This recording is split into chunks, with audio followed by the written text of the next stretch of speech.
ஜெய ஜெய சங்கர ஹர ஹர சங்கர காஞ்சி சங்கர காமாட்சி சங்கர மகாபெரியவா சரணம். ஓம் நமச்சிவாய.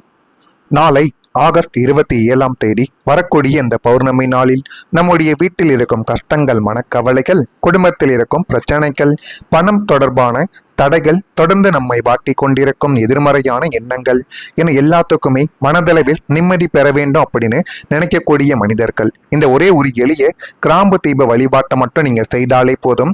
இந்த பரிகாரங்கிறது வெறும் பரிகாரம் மட்டும் கிடையாது. இது சிவபெருமானை நினைத்து மனதை நீங்க ஒருமுகப்படுத்தி கொண்டு இந்த ஒரு செயலை செய்யும் பொழுது அவ்வளவு நன்மைகள் நடக்கும் என்று காஞ்சி மகான் மகாபெரிவாவை கூறியிருக்கிறாள். இந்த பௌர்ணமி நாளில் இந்த பரிகாரத்தை செய்வதற்கு முதலில் 5 நல்ல கிராம்புகளை எடுத்துக் கொள்ளுங்கள். கிராம்பு நல்ல தரமானதாகவும் சுத்தமானதாகவும் இருக்க வேண்டும். அதன் பிறகு ஒரு சின்ன அகல் விளக்கை எடுத்துக்கொண்டு அதில் நல்லெண்ணெய் அல்லது நெய் ஊற்றி ஒரு சுத்தமான பஞ்சுத்திரையை வைத்து விளக்கை நீங்கள் ஏற்ற வேண்டும். முடிந்தால் மாலை நேரத்தில் குளித்துவிட்டு சுத்தமான ஆடைகளை அணிந்து பூஜை அறையை சுத்தம் செய்து இந்த வழிபாட்டை செய்வது இன்னும் மிக சிறப்பு பலன்களை உங்களுக்கு தேடி கொடுக்கும். வீட்டில் சிவபெருமானுடைய படம் இருந்தால் அதன் முன்பாக இந்த விளக்கை நீங்கள் ஏற்றலாம். சிவலிங்கம் இருந்தாலும் அதன் முன்பாகவும் வைத்து வழிபடலாம். அப்படி எதுவும் இல்லாமல் இருப்பவர்கள் ஒரு சுத்தமான இடத்தில் விளக்கை வைத்துவிட்டு மனதில் சிவபெருமானை நினைத்து கொண்டு இந்த வழிபாட்டை மட்டும் நீங்கள் செய்து வரலாம். இறைவனுடைய அருளுக்கு பெரிய பூஜை அறையோ அதிகமான பொருட்களோ அவசியம் கிடையாது என்பதை நீங்கள் மனதிற்குள் புரிய வைத்துக் கொள்ளுங்கள். விளக்கை ஏற்றியவுடனே கிராம்புகளை எடுத்துக்கொண்டு தீயில் போட வேண்டாம். முதலில் அந்த விளக்கின் முன்பாக அமைதியாக சில நொடிகள் நீங்கள் உட்கார வேண்டும். உங்களுடைய வாழ்க்கையில இதுவரைக்கும் நடந்த விஷயங்களை நினைத்து பாருங்கள். உங்களுடைய கஷ்டப்படுத்திய மனிதர்கள் யார்? உங்களை ஏமாற்றியவர்கள் யார்? குடும்பத்தில் ஏற்பட்ட பிரச்சனைகள் என்ன?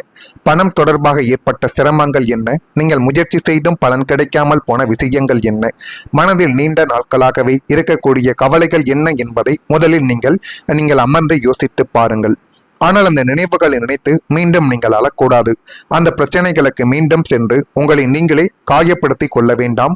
அதற்கு பதிலாக சிவபெருமானை, என்னால் முடிந்ததை நான் செய்துவிட்டேன். இனி என்னுடைய வாழ்க்கையில சரியான பாதையை நீங்கள் தான் காட்ட வேண்டும்.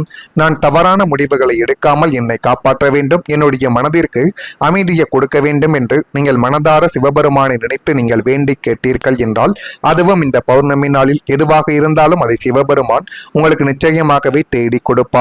இந்த ஒரு நேரத்துல இப்போது இந்த வழிபாட்டின் முக்கியமான பகுதி வருது. விளக்கின் முன்பாக அமைதியாக உட்கார்ந்து ஓம் நமச்சிவாய என்ற சிவநாமத்தை சொல்ல தொடங்குங்கள். முடிந்தால் 108 முறைகள் ஓம் நமச்சிவாய என்று கூட நீங்கள் சொல்லலாம். நீங்கள் 108 முறை சொல்லும் பொழுது அவசரப்படக்கூடாது, பொறுமையுடன் சொல்ல வேண்டும். இந்த வழிபாட்டை எப்படி செய்யணும்னா, 5 கிராம்புகளையும் ஒரு சின்ன சுத்தமான தட்டில் வச்சுக்கோங்க. விளக்குக்கு அருகில அதை நீங்கள் வச்சு கொண்டாலும் பரவாயில்லை, அல்லது எங்கு வைத்து கொண்டாலும் பரவாயில்லை. இந்த 5 கிராம்புகளையும் நீங்கள் அந்த 5 வேண்டுதலுக்கான ஒரு நினைவு சின்னமாக நீங்கள் எடுத்துக்கொள்ளணும். முதல் கிராம்பை வைத்து என்னுடைய மனதில் இருக்கும் பயமும் கவலையும் குறைய வேண்டும் என்று வேண்டிக் கொள்ளுங்கள். 2வது கிராம்பை வைத்து என்னுடைய வீட்டில் சண்டைகள் குறைந்த குடும்பத்தில் அமைதி என்பது நிலைக்க வேண்டும் வேண்டிக்கோங்க. மூன்றாவது கிராம்பை வைத்து என்னுடைய உழைப்பிற்கு உரிய பலன் கிடைத்து பணம் தொடர்பான தடைகள் விலக வேண்டும் என்று வேண்டிக் கொள்ளுங்கள்.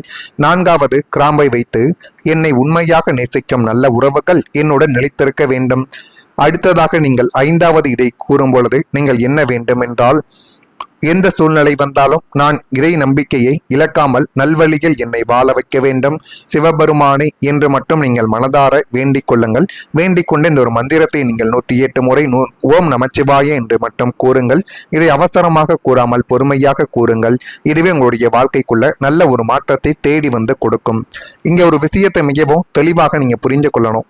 இந்த 5 கிராம்புகளிலோ விளக்கிலோ தனியா ஏதோ ஒரு மாய சக்தி இருக்கிறது என்று நீங்க நினைக்க வேண்டாம். ஆனால் இந்த வழிபாட்டின் முக்கிய நோக்கம் இறைவனை நினைத்து நீங்க மனதை அதை அமைதிப்படுத்தணும். நம்முடைய எண்ணங்களை நல்ல திசையில திருப்புவதற்காகத்தான் இந்த ஒரு வழிபாட்டையே நம்ம பண்றோம். பரிகாரம் செய்த உடனே பணம் வந்து சேரும். ஒரே நாள்ல பல வருட பிரச்சனைகள் தீர்ந்துவிடும். ஒருவர் உடனடியாக திரும்பி வந்து விடுவார். இதெல்லாம் நீங்க மனதில் நினைக்கவே கூடாது. நீங்க சிவபெருமான மட்டும் மனதார நினைத்துட்டு உங்களுடைய வாழ்க்கையை மட்டும் வாழுங்க. இது காஞ்சி மகான் மகாபெரிவா கூறியிருக்கிறாள். நீங்களும் இந்த ஒரே ஒரு செயலை மட்டும் நாளையில ஒரே ஒரு நாள் மட்டும் செய்து பாருங்க. அவ்வளவு நன்மை நன்மைகள் உங்களுடைய வாழ்க்கைக்குள்ள நிச்சயமா நடக்கும். இந்த கிராம்பை நீங்க அந்த விளக்குக்குள்ள ஒவ்வொரு கிராம்பா போட்டு நல்லெண்ணெயோ அல்லது நெய்யோ நீங்கள் ஊற்றி ஒரு திரியை போட்டு இந்த ஒரு விளக்கை ஏற்றலாம். அப்படி நீங்க விளக்கை ஏற்றிட்டு அந்த விளக்குக்கு முன்னாடி உங்களுடைய மனதுக்குள்ள நினைத்த காரியங்கள் என்ன என்ன அதையெல்லாம் நினைத்து கொண்டு 108 முறைகள் சிவபெருமானை மட்டும் நீங்க மனதார ஓம் நமச்சிவாய என்று கூறி வழிபட்டு அதற்கப்புறம் இந்த ஒரு செயலை மட்டும் முடித்து விடுங்க. உங்களுடைய வாழ்க்கைக்குள்ள அடுத்து வரக்கூடிய நன்மைகளை மட்டும் நீங்களே பார்த்து ஆச்சரியப்படுவீங்க. அந்த அளவுக்கு சில உண்மைகள் உங்களுடைய வாழ்க்கைக்குள்ள தெரிய வரும். இது நடக்குதா இல்லையோ என்பதையும் கொஞ்சம் நீங்கள் கவனித்து பாருங்கள். மறக்காம நம்முடைய ராசி பலன் சேனலுக்கு ஒரே ஒரு சப்ஸ்கிரைப் மட்டும் செய்து வைத்துக் கொள்ளுங்கள். நல்லதின் நினையுங்கள். உங்களுடைய வாழ்க்கைக்குள்ளேயும் நல்லது மட்டுமே தான் நடக்கும். வேறு ஏதேனும் ஒரு சந்தேகங்கள் இருந்தால் அதனையும் கேளுங்கள். அதற்கும் நான் உங்களுக்கு பதிலை கொடுக்கிறேன். நன்றி, வணக்கம்.